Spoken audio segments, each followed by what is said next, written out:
What are the problems you're encountering as you try to go after these?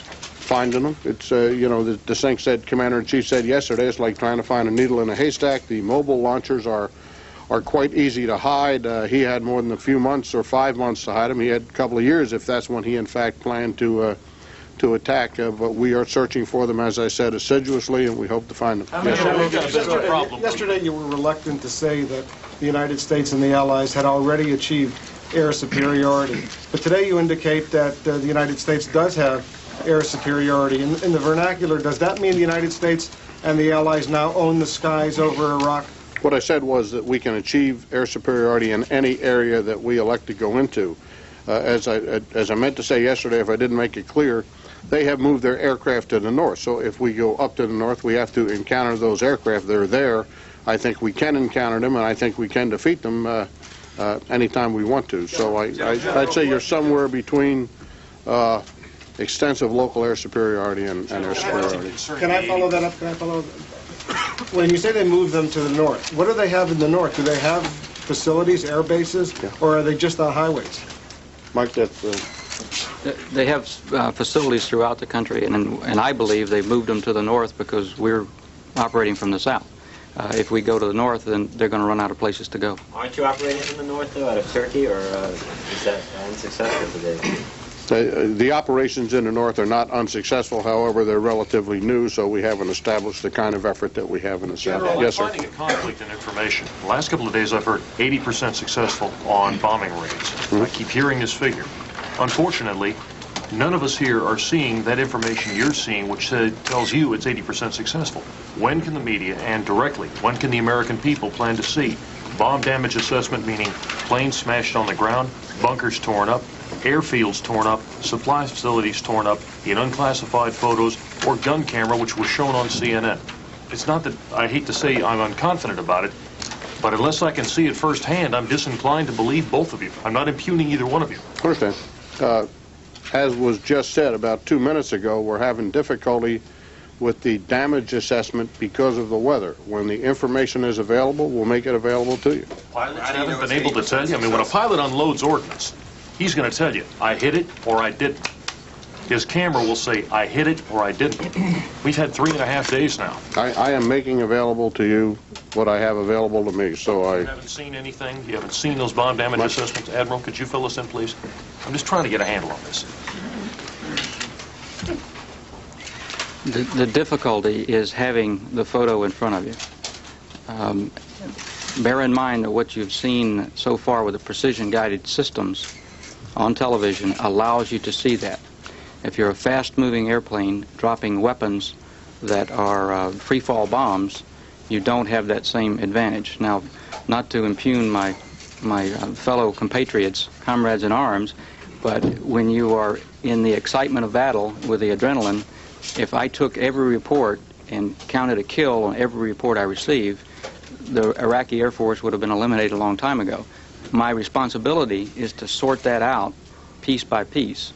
And I think we're sharing with you the characterization of what we know that's accurate as best we can without revealing everything we have in terms of capability that would be of assistance to the other side. CENTCOM for those hard figures and hopefully provide them.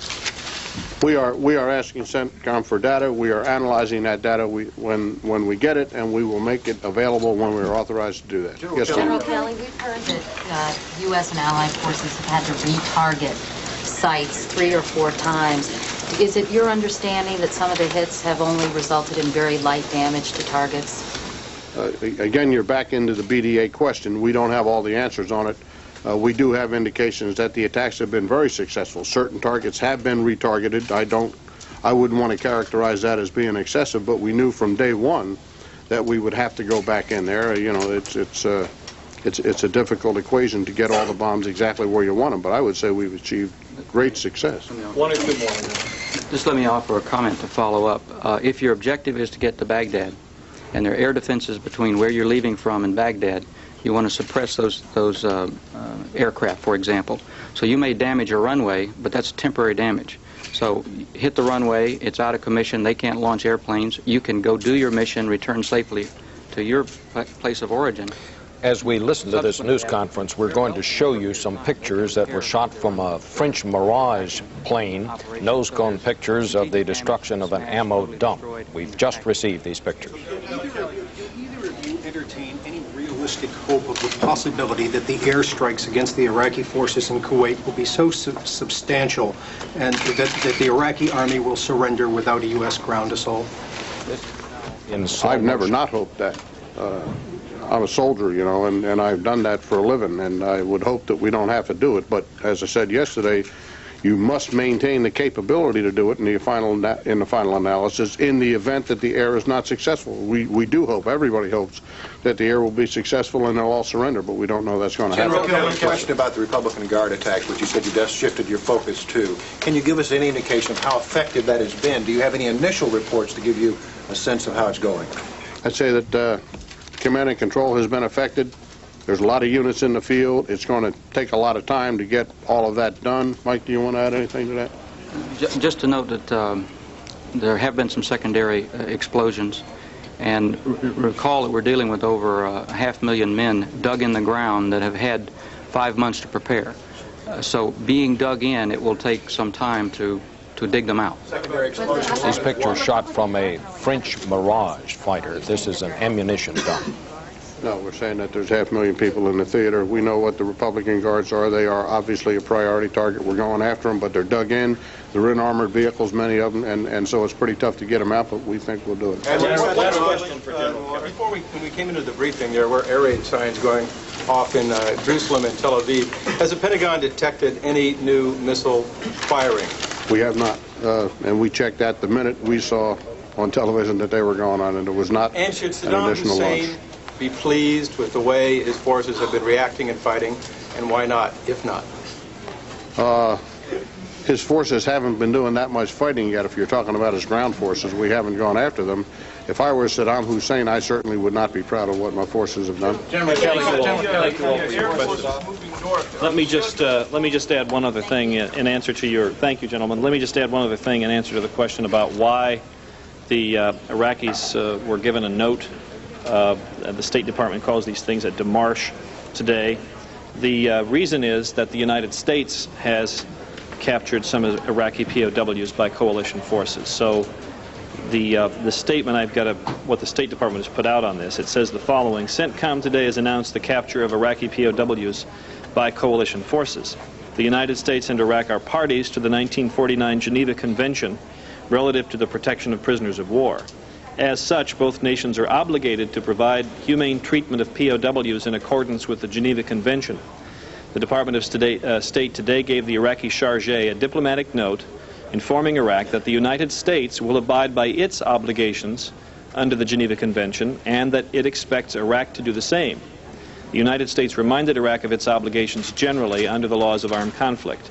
At the same time, a diplomatic note was provided regarding the presence of United States military hospital ships in waters off the Arabian Peninsula. So that's the reason that It expects Iraq to do the same if they catch. Exactly.